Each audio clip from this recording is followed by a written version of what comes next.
फाल्गुन मास की संकष्टी चतुर्थी, जिसे द्विजप्रिय संकष्टी चतुर्थी के नाम से जाना जाता है, भगवान गणेश की कृपा पाने का एक अत्यंत पावन अवसर है। यह व्रत केवल एक धार्मिक अनुष्ठान नहीं है, बल्कि यह धैर्य, सेवा और अटूट विश्वास की परीक्षा है। संकष्टी का अर्थ ही है संकटों को हरने वाली। मान्यता है कि जो भी व्यक्ति इस दिन सच्चे मन से गणपति की आराधना करता है, उसके जीवन के बड़े से बड़े विघ्न पल भर में दूर हो जाते हैं। फाल्गुन का महीना वसंत के आगमन का प्रतीक है, जहां प्रकृति नई ऊर्जा से भर जाती है, और इसी ऊर्जा के बीच गणेश जी का यह व्रत हमारे जीवन में नई खुशहाली का संचार करता है। इस दिन का महत्व इसलिए भी बढ़ जाता है क्योंकि यह हमें सिखाता है कि विषम परिस्थितियों में भी यदि हमारी श्रद्धा डगमगाती नहीं है, तो ईश्वर स्वयं हमारी सहायता के लिए खिंचे चले आते हैं। इस व्रत की महिमा को समझने के लिए हमें उस प्राचीन कथा की गहराई में उतरना होगा, जो सदियों से घरों में सुनाई जाती रही है। पौराणिक कथाओं के अनुसार सतयुग में विष्णु शर्मा नाम के एक अत्यंत धर्मात्मा और विद्वान ब्राह्मण रहा करते थे। उनके 7 पुत्र थे और सभी का विवाह हो चुका था। विष्णु शर्मा ने अपना पूरा जीवन धर्म की राह पर चलते हुए बिताया था, लेकिन वृद्धावस्था के साथ उनके जीवन में कष्टों का आगमन हुआ। शरीर शिथिल हो गया और वे अपने कार्यों के लिए दूसरों पर निर्भर हो गए। समाज में पूजनीय होने के बावजूद अपने ही घर में उन्हें उपेक्षा का सामना करना पड़ा। उनके 7 पुत्रों की बहुएं, जो धन और यौवन के मद में चूर थी, अपने वृद्ध ससुर का अपमान करने लगी। वे उन्हें भोजन देने में आनाकानी करती और छोटी छोटी बातों पर ताने देती थी। यह स्थिति किसी भी वृद्ध पिता के लिए अत्यंत पीड़ादायक थी, लेकिन विष्णु शर्मा ने कभी अपना धैर्य नहीं खोया। फाल्गुन मास की चतुर्थी आने पर विष्णु शर्मा के मन में भगवान गणेश के व्रत का विचार आया। उन्होंने अपनी 7 बहुओं से बारी बारी से इस व्रत की तैयारी करने और सहयोग देने का आग्रह किया।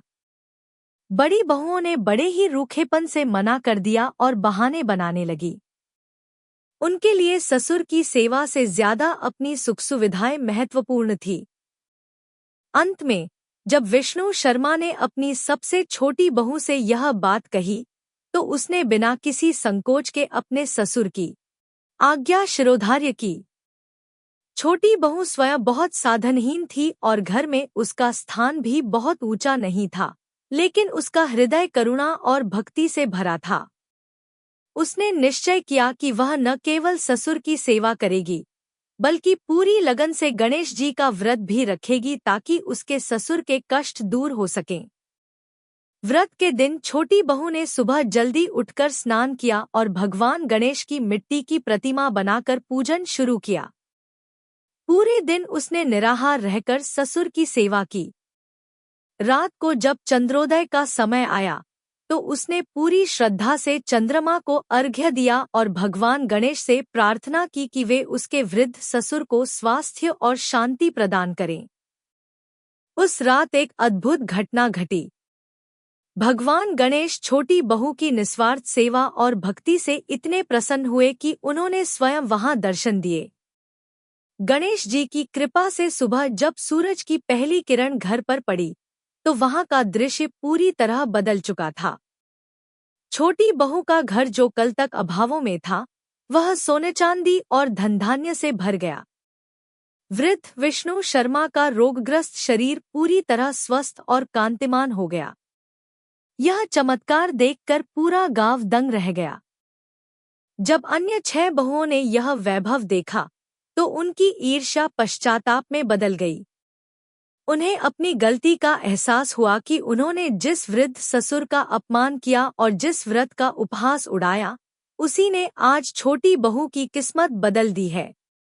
उन्होंने रोते हुए अपने ससुर और छोटी बहू से क्षमा मांगी और संकल्प लिया कि वे भी अब से भगवान गणेश के चरणों में अपना जीवन समर्पित करेंगी। इस कथा का सार यही है कि भगवान गणेश केवल चंदन या लड्डू चढ़ाने से प्रसन्न नहीं होते, वे भक्त के भीतर छिपी सेवा भावना और सत्य को देखते हैं। छोटी बहू ने अपने कर्म और भक्ति से यह सिद्ध कर दिया कि जहाँ सेवा है वहीं ईश्वर का वास है।